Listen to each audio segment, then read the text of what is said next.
Jeta në Prishtinë sot është më e vështirë se që ka qenë ndonjëherë. Me qeverisin e fundit, Prishtina ka përjetuar veç eksperimente dështuese. Këto janë 5 zgjedhjet e mia kryesore për Prishtinën. Kemi zhbllokuar trafikun për 18 muaj me 100 autobusa të ri, 60 semafora shtesë, 5 parkingje në hyrjet kryesore të Prishtinës dhe qendër digjitale për menaxhimin e trafikut. Kemi me mbajtur qytetin të pastër me 60 kamion të ri për mbeturina, 2100 kontener të ri në çdo lagje dhe depo speciale për mbeturina voluminoze dhe ndërtimore.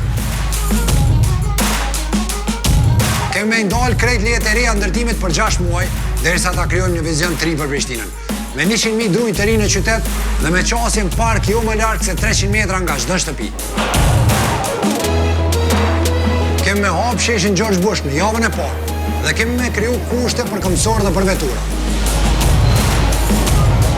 Kemi me rritë sigurinë në krejt rrugët e qytetit me ndriçim në 1000 rrugë shtesë, me 450 km trotuare të reja, me trajtim human të 5000 qenve ndacak dhe me 200 oficerë të sigurisë në shkollat e Prishtinës. Programi ynë e bën Prishtinën qytet me cilin krenuemi. Vizitoje kuapërprishtinën.com për platformën e plot të zgjidhjeve për kryeqytetin dhe bashkohu me ekipin tonë.